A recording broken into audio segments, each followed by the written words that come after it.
destiny was destroyed.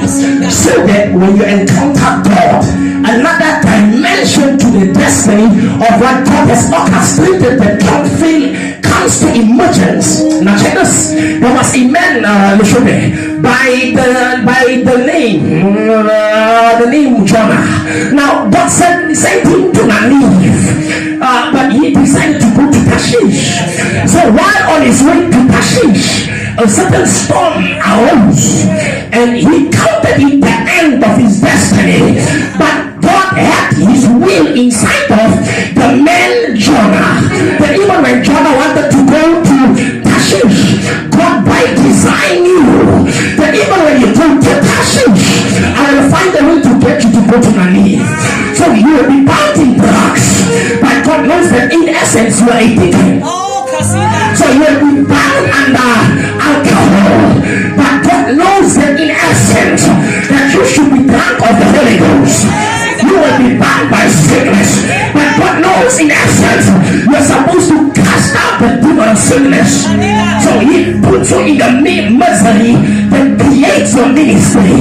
He puts you in the mess that creates your passage. He puts you in a position that will elevate you. He understands the necessary pressure to get you to become what he has expected you and designed you to become. But not up until the pressure gets to a place where you feel like you don't have pleasure anymore, then you will use the burden as a blessing. Don't get better, get better. Now how you get better is you use the burden not as a burden but as a blessing. But how you tap into accessing the divine inheritance, sometimes you have to be stubborn. When God says don't go to Tarshish, go to Nineveh. When God says I'm sending you to school to become much better and become different from your life, and you bank classes you drop out of school, it was all part of the plan and the will of God. So that when you stumble into him, you got to realize that God is not a man that he should lie.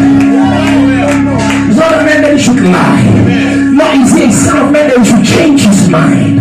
Whatever that he has said, it will surely come to pass.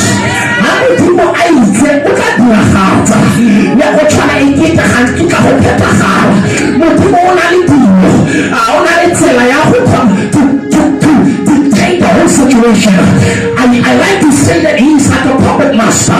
He's pulling strings in your life. So you have to fall in the pain of yesterday to come to the cells of today.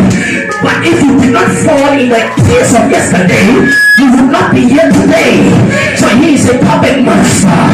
I heard the Bible say in Jeremiah chapter number 18, the Bible says, oh Jeremiah, I need you to do something very important.